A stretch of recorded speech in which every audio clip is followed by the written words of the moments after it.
Silver State Trains here with some pretty big update. I'm getting ready to start powering all my Kato switches. So here we go so far. I started to drill holes in the face of my layout here. I'm going to do a bank of 5 right here. This is going to control my passenger station and a little bit of my runaround track over here, and then into this industry over here. I've built a box. So this is what my Kato switches is going to sit in. I used 1/4-inch plywood, wood, I don't quite know the material of this, oak or something.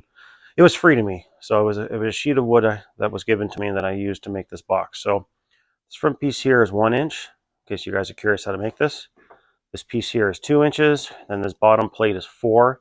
And I did that so I have a mounting place underneath so I can tack this into my layout. I then used a 1/2-inch drill bit to drill all these holes in, which is perfect because the back part of these switches fit nicely into those holes. I drilled these holes here. I used a 1/2-inch drill bit, and that's so these connectors in the back of the Kato switch can actually plug in there, and these wires can actually pull through. So there's enough room with this 1/2 inch that these can kind of sit in there.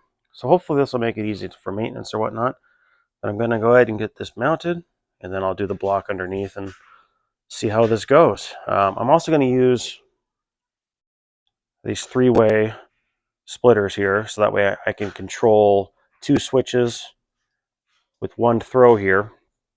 And this is because on my passenger station, there's really no reason why I would want to throw one and not the other, because I want the train to be able to pull through. So that way, when I operate the switch, it'll take care of both sides. On the switch here and the adjoining switch over there. That way the train can pull through. So I only have 2 switches, which will control 3 tracks. So I figure that'll work out nice for this. But let's go ahead and get this mounted and see how it looks. All right, I got this mounted to my layout. So this box has been glued. It's just tacked in underneath with 2-inch nails going up into the board. And then I built a new bus underneath my layout. Don't mind all the spaghetti wires. Once the track is glued down and I know how long I need wires, I'll zip tie them, I'll shorten them up. But I got my bus ran to power the Kato switches only.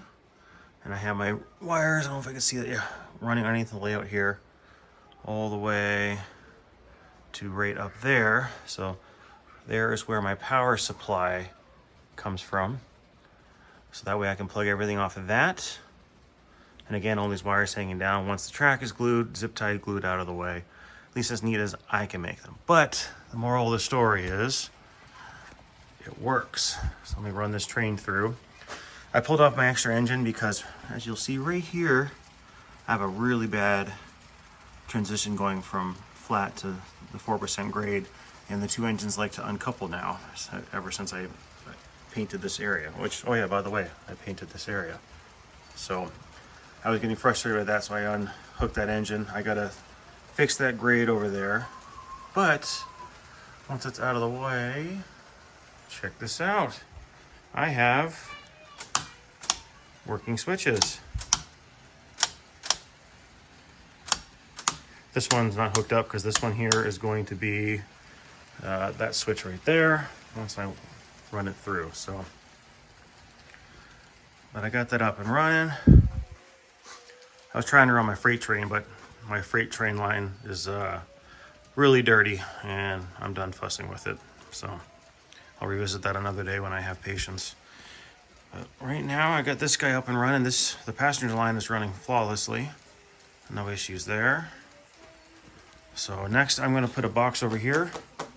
This will control part of my the engine storage, my switch over there. That'll control that. And then I'll have a panel here for my yard, and then another small panel here for this industry up here. So that's what I got going on. Just a quick little video update of the layout here. I'll get this side all painted except for that up there. I'm not quite sure what I'm going to do. I have to trim some of the foam out of the way. Not sure if I'll turn it into a rock face or what have you. So, but yeah, the work continues slowly but surely. So anyhow, thanks for watching. Y'all have a good one.